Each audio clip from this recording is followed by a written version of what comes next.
नवंबर का महीना था। गांव महिमापुर पर ठंड की पहली मार पड़ चुकी थी। सुबह का कोहरा इतना घना था कि 4 कदम दूर खड़ा आदमी भी दिखाई नहीं देता। हर झोपड़ी के ऊपर से सफेद धुंध ऐसी लटक रही थी जैसे किसी ने पूरे गांव को रुई से ढक दिया हो। गांव के अमीर घरों में अलाव जल रहे थे, लेकिन हरिया की झोपड़ी में बस ठंड, सन्नाटा और अधूरा चूल्हा था। मुन्नी बिटिया, चादर अपने ऊपर और खींच ले, बाहर की हवा बड़ी जालिम है। बापू, बड़ी ठंड लग रही है, आग नहीं जलाएंगे क्या? लकड़ी होती तो जलाते बेटा। खेत में जो डंठल पड़े थे वह भी भीग गए हैं। जब धूप निकलेगी तो सुखा लेंगे। सुनो जी, मैंने थोड़ा भूसा बचाया है, उसी से आग जला लेते हैं। नहीं चंदा, वह भूसा तो बैलों के लिए है। हम तो एक रात ठिठुर लेंगे, मगर बैल बेचारे क्या करेंगे?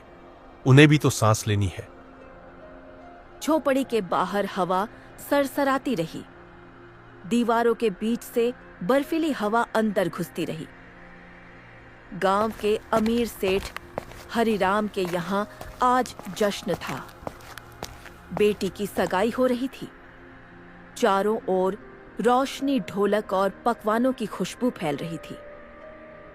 किस्मत वालों के घर में तो ठंड में भी गर्मी होती है।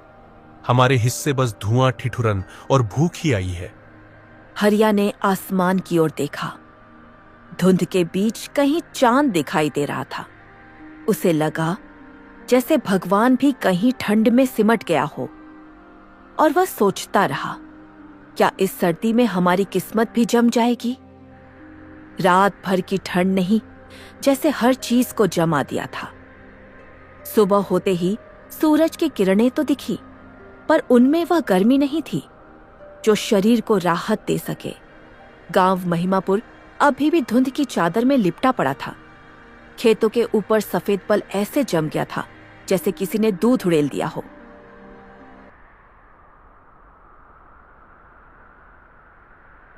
ओ चंदा, जरा वह पुराना मफलर दे देना। खेत पर जाना है, गेहूं की हालत देखनी है। आप इतनी ठंड में खेत जाओगे? रुको, जरा धूप निकल आए तब जाना। धूप का क्या भरोसा, फसल तो अपने समय से नहीं रुकेगी, और भूख भी नहीं है।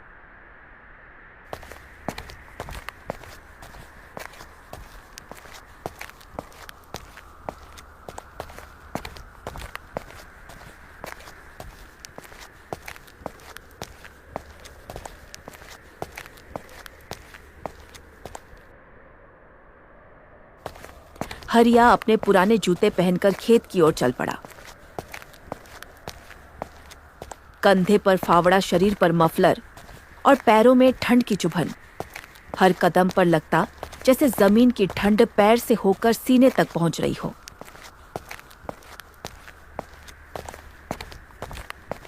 ओ हरिया, इतने सवेरे सवेरे कहाँ चला जा रहा है? खेत की ओर चाचा, फसल देखनी है। रात को पाला पड़ा था।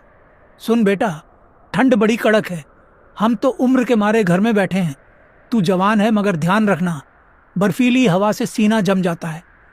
डरती तो ठंड भी होगी चाचा, हम जैसे लोगों से, जो रोज पेट के लिए लड़ते हैं। खेत पर पहुंचते ही हरिया के कदम थम गए। गेहूं की नन्ही बालियां झुकी थी। पाली की ठंड से पत्ते सफेद हो गए थे। जमीन इतनी सख्त हो गई थी कि फावड़ा भी उसमें घुसने से इनकार कर रहा था। हे भगवान, अगर यह फसल मर गई तो घर कैसे चलेगा? बेटा, इस साल तो मौसम ही रूठा है। इस साल बारिश भी बहुत ज्यादा हुई, और अब यह ठंड, सब किसान रो रहे हैं। दोनों ने खेत की मेड़ पर बैठकर थोड़ा गुड़ और चना खाया। हर कौर के साथ ठंड जैसे अंदर उतरती जा रही थी, पर बातों में एक उम्मीद थी कि कल शायद कुछ बेहतर हो। अगर सेठ हरिराम कुछ अनाज उधार दे देता तो कुछ दिन कट जाते चाचा, पर वह तो ब्याज सुनकर ही दरवाजा बंद कर देता है। हिम्मत मत हार बेटा, गरीब की ठंड दोहरी होती है, एक मौसम की और एक मजबूरी की। पर सूरज हर बार उगता है, बस थोड़ी देर लगती है। हरिया ने आसमान की ओर देखा। सूरज बादलों के पीछे छिपा था। वो मुस्कुराया और बोला, कभी तो निकल ही आएगा सूरज चाचा। हमारे नसीब की धूप भी शायद इंतजार कर रही है। दिन ढलते ढलते फिर वही सर्द हवाएं लौट आई थी। सूरज जैसे जल्द ही ठंड से हार मानकर बादलों के पीछे छिप गया था। गांव महिमापुर की गलियां फिर से वीरान हो चली। लोग अपने अपने घरों में अलाव जलाकर बैठे थे, मगर हरिया की झोपड़ी में लकड़ियों का एक टुकड़ा भी नहीं था। सुनिए जी, जरा देखिए तो चूल्हे में कुछ भी नहीं बचा, ना लकड़ी है ना भूसा। ये ठंड तो जान ले लेगी। कल खेत की तरफ गया था, तालाब के किनारे जो सूखी झाड़ियां थी वह भी सब लोग ले गए। अब तो कुछ नहीं बचा। माँ, मुझे बहुत ठंड लग रही है। बस बेटा, थोड़ी देर और, मैं तेरे लिए कुछ करूंगी। चंदा देवी ने कोने में रखे उन बर्तनों को देखा। बस थोड़ा सा चावल और एक कटोरी दाल बचा था। सुनिए जी, थोड़ा सा चावल बचा है, खिचड़ी बना देती हूँ। हाँ, बना दो चंदा। बच्ची को कुछ गरम मिल जाए तो अच्छा है। हम तो पानी पीकर लेट जाएंगे। आप भी थोड़ा खा लेना जी, सारा दिन खेत में रहे, ठंड भी लगी होगी। नहीं चंदा, बच्ची की भूख पहले। हमने तो इतनी ठंड झेली है कि अब आदत सी हो गई है।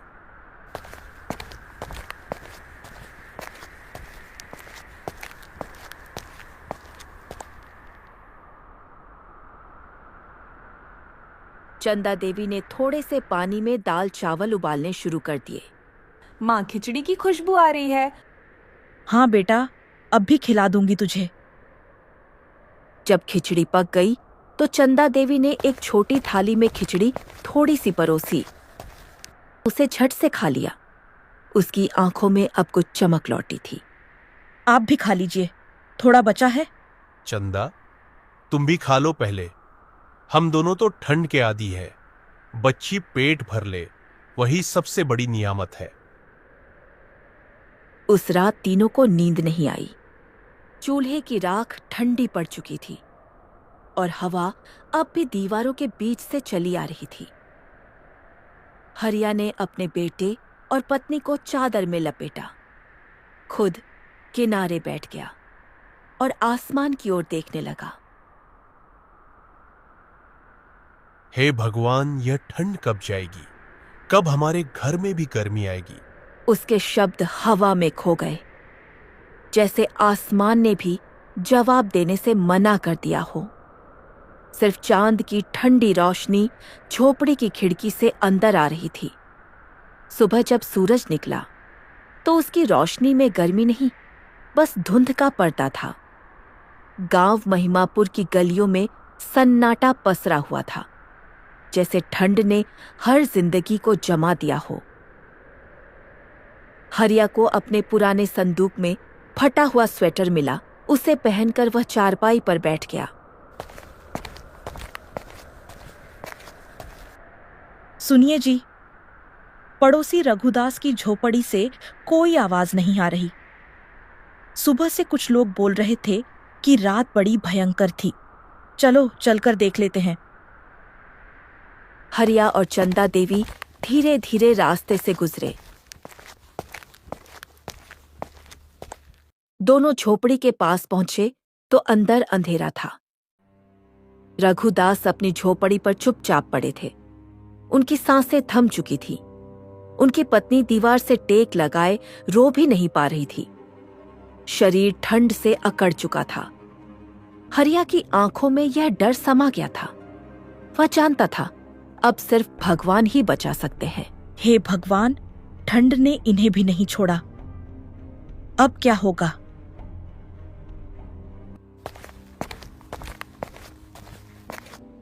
बाबूजी, क्या रघुदास काका मर गए? हाँ बेटी, बूढ़ों के लिए तो ठंड बहुत बड़ी बीमारी है। अगर गरीबों के घर आग न जले तो जान चली जाती है। फिर हम आग क्यों नहीं जलाते बापू?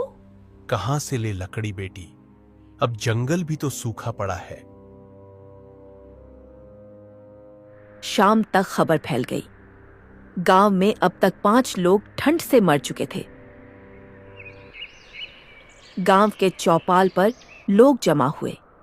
सबके चेहरों पर डर और लाचारी थी। भाइयों, ये सर्दी तो मौत बनकर आई है। हमारे पास लकड़ी नहीं, चारा नहीं, कुछ भी नहीं। अगर आज हमने कुछ भी नहीं किया तो कल कौन बचेगा? आप ठीक कहते हैं काका, हमें पंचायत से कहना होगा, सरकार से मदद मांगनी होगी। लेकिन जी, जब तक मदद आएगी तब तक तो शायद। सवाल हवा में गूंजा, पर जवाब किसी के पास नहीं था। सिर्फ हवा थी जो सबकी सांस जमा रही थी। रात फिर उतर आई थी, पर इस बार वह पहले से ज्यादा काली थी। गांव के कई चूल्हे ठंडे हो चुके थे और कुछ लोगों की सांस भी। हरिया की झोपड़ी में अलाव तो जल रहा था, पर उसमें आग नहीं, बस राख बची थी। माँ, मुझे बहुत ठंड लग रही है। सो जा मुन्नी, भगवान से दुआ कर कल सूरज में थोड़ी गर्मी हो।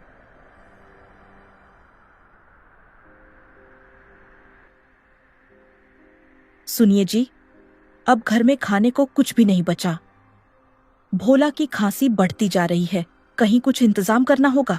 जानता हूं चंदा, पर कहां जाऊं? बाजार दूर है, रास्ते बर्फ से ढके पड़े हैं।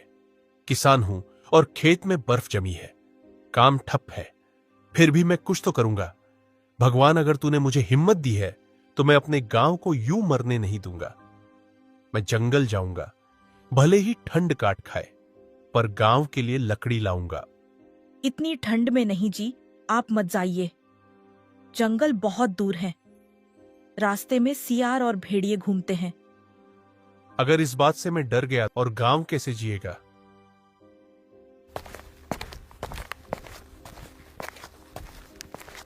सावधानी से जाइएगा। तुम बस चूल्हा संभालना चंदा, मैं लौटूंगा तो आग और उम्मीद दोनों लाऊंगा। जंगल का रास्ता लंबा था, हर कदम पर बर्फ काटे और सन्नाटा, लेकिन हरिया की आंखों में डर नहीं था, सिर्फ अपने गांव की तस्वीर थी। आधे घंटे की यात्रा के बाद उसने सूखी डालियां देखी। वह टूटे पेड़ की टहनियों को इकट्ठा करने लगा। ठंड से हाथ सुन्न पड़ रहे थे, पर वह रुका नहीं। हरिया ने लकड़ियों का बड़ा गट्ठर बनाया, उसे सिर पर रखा और चल पड़ा। रास्ता कठिन था, लेकिन उसका इरादा उससे भी मजबूत। पता नहीं कब लौटेंगे तुम्हारे बाबूजी। माँ, बाबूजी तो हीरो है ना, वो जरूर लौटेंगे। जब दोपहर के बाद हरिया लौट कर आया, उसके कंधे पर लकड़ियों का ढेर था और चेहरे पर ठंड के बीच में भी पसीना चमक रहा था। चंदा देखो, लकड़ियां लाया हूं। उस शाम पूरे गांव में हरिया के अलाव की गर्मी फैली। हरिया का छोटा सा साहस गांव के हर घर में उम्मीद की आग बन गया था। आग की लपटें हवा में नाच रही थी और हरिया के चेहरे पर वह सुकून था जो किसी राजा के पास भी नहीं होता, क्योंकि उसने अपने गांव को बचा लिया था। सुनिए जी, आपके लाए लकड़ियों ने तो पूरा घर रोशन कर दिया। चंदा, यह आग मेरी नहीं, गांव की है। अब कोई ठंड से नहीं मरेगा। माँ देखो, मेरी उंगलियां गर्म हो गई। धीरे धीरे आसपास के बच्चे भी आ गए। कोई अपने हाथ सेक रहा था, कोई लकड़ी डाल रहा था। कुछ देर में गांव के कई लोग हरिराम के घर के बाहर इकट्ठा हुए।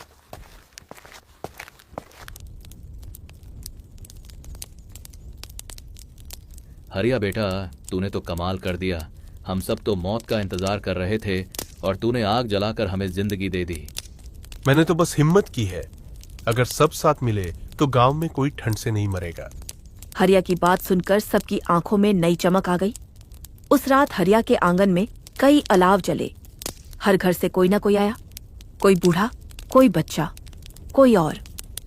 सब एक दूसरे के पास बैठे आग सेकते और कहानी सुनाते रहे। सुनो जी, अब लगता है ठंड भी हार मान जाएगी। हाँ चंदा, जब लोग एक साथ हो तो कोई ठंड, कोई तूफान टिक नहीं सकता। आज की लपटें हवा में नाच रही थी और हरिया के चेहरे पर वह सुकून था जो किसी राजा के पास भी नहीं होता, क्योंकि उसने अपने गांव को बचा लिया था।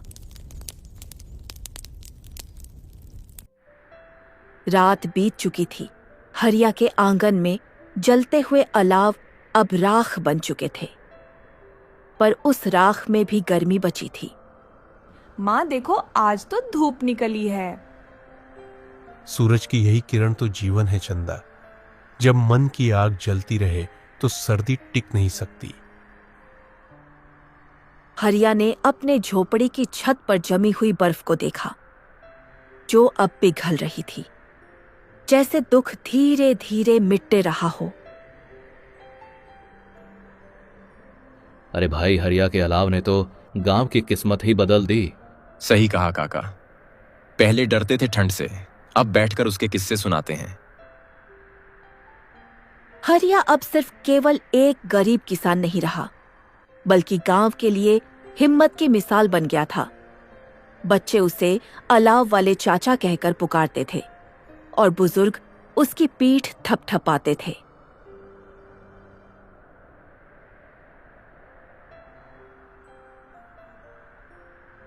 देखिए जी, आपकी हिम्मत से पूरा गांव मुस्कुरा रहा है। चंदा, मैंने अकेले कुछ नहीं किया। कभी कभी ठंड जैसी मुसीबत भी लोगों को एक कर देती है। जब लोग एक साथ हो तो कोई ठंड, कोई तूफान टिक नहीं सकता। हाँ बाबूजी, ठंड तो भाग गई और हमारे घर में अब सिर्फ गर्मी ही गर्मी है। हाँ बेटी, भगवान ने हमारी सुन ली। देखो बेटी, सूरज हर दिन लौटता है, बस हमें भी हार नहीं माननी चाहिए।